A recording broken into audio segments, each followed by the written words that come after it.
Let's take a look at Bitcoin muna. Sa monthly natin, di ba? Ito po yung ating possible needle top.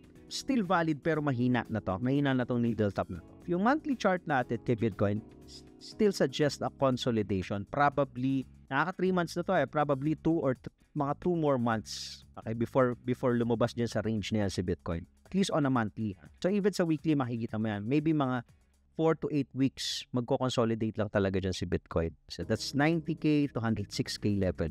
Dribble lang siya sa loob niya. May box po yan. So ayun, dyan lang siya sa box. So after that, after some time, babasag yung price, either pataas or pababa. Sa ngayon, usually dapat sa ganitong time ni Bitcoin, starting po, okay, i-observe natin yung last cycle, nag-start yung ultimate alt season nung bumasag si Ethereum Bumasag si Ethereum last cycle sa kanyang all-time high 2021. Ito po.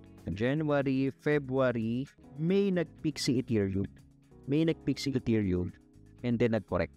And then nag-peak ulit ng November. So, itong May na to, dito magkakaalaman Kaya sabi natin at least yung first half of the year, possible na nakita na natin yung top ni Bitcoin. Kasi nagko-console na tayo kay Bitcoin.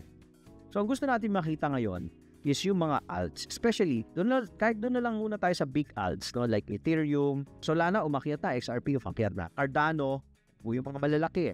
Dogecoin, na umakyat din. Especially itong si Ethereum kasi iwan na 3.